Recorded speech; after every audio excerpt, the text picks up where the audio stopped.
കണ്ണൂരിൽ ഇന്ധനം നിറയ്ക്കാനെത്തിയ കാർ നിയന്ത്രണം വിട്ട് 3 വാഹനങ്ങളിൽ ഇടിച്ചു കയറി. അപകടത്തിൽ ഒരു സ്ത്രീക്ക് ഗുരുതരമായി പരിക്കേറ്റു. തളാപ്പിലാണ് ഈ അപകടം നടന്നത്. അപകട ദൃശ്യങ്ങൾ 24-ന് ആദ്യം നമുക്കൊന്ന് നോക്കാം.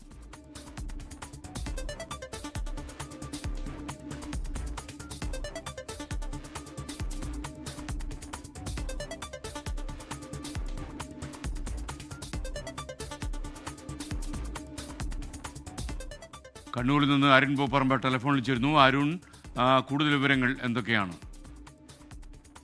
ഈ അപകടത്തിന്റെ ഒരു വ്യാപ്തി ആ CCTV ദൃശ്യങ്ങളിൽ തന്നെ വ്യക്തമാണ്.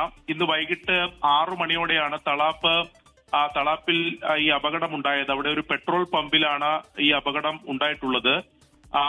നിരവധി വാഹനങ്ങൾ പെട്രോൾ അടിക്ക് ഇന്ധനം നിറക്കുന്നതിന് വേണ്ടി എത്തുന്ന സമയമായിരുന്നു അത്. ആ വാഹനങ്ങൾ എല്ലാം അവിടെ ദൃശ്യങ്ങൾ നമുക്ക് കാണാം. അതിനിടെ ഈ തളാപ്പ് സ്വദേശി തന്നെ ഓടിച്ചിട്ടുള്ള മറ്റൊരു കാർ ഇന്ധനം നിറക്കുന്നതിന് വേണ്ടി അവിടെ എത്തുന്നു. പിന്നീട് ഈ പെട്രോൾ പമ്പിൽ നിന്ന് നിയന്ത്രണം നഷ്ടപ്പെട്ട് മറ്റു വാഹനങ്ങളിലേക്ക് ആ കാറ് ഇടിച്ചു കയറുകയായിരുന്നു. ഒരു സ്കൂട്ടർ ഉണ്ട്, അതോടൊപ്പം തന്നെ മറ്റൊരു ഓട്ടോറിക്ഷ കാണാം, മറ്റൊരു കാറും ഉണ്ടായിരുന്നു. ഈ 3 വാഹനങ്ങളിലേക്കും ഇത് ഇടിച്ചു കയറി. ഈ സ്കൂട്ടർ അവിടെ നിർത്തി. അവിടെ മറ്റൊരു സ്ത്രീ അവിടെ ഉണ്ടായിരുന്നു. ആ സ്ത്രീയുടെ ദേഹത്തെ കൂടി ഈ വാഹനം ഇടിച്ചു തെറിപ്പിക്കുകയായിരുന്നു. ആ സ്ത്രീക്ക് ഗുരുതരമായി തന്നെ പരിക്കേറ്റിട്ടുണ്ട്. കണ്ണൂരിലെ ഒരു ആശുപത്രിയിലാണ് പ്രവേശിപ്പിച്ചിട്ടുള്ളത്. ഓട്ടോറിക്ഷയിലുള്ളവരും മറ്റ് ഇടിച്ച കാറിലുള്ളവരും തലനാരിഴക്കാണ് രക്ഷപ്പെട്ടത്. ഈ അപകടത്തിനൊരു കാരണമായി പറയുന്നത് പെട്രോൾ പമ്പിൽ പെട്ടെന്ന് അവിടെ എത്തിയപ്പോൾ ഈ ബ്രേക്ക് ചവിട്ടിയപ്പോൾ കിട്ടിയില്ല എന്നതാണ് ഈ ഡ്രൈവർ പോലീസിനോടൊക്കെ പറഞ്ഞിട്ടുള്ളത്.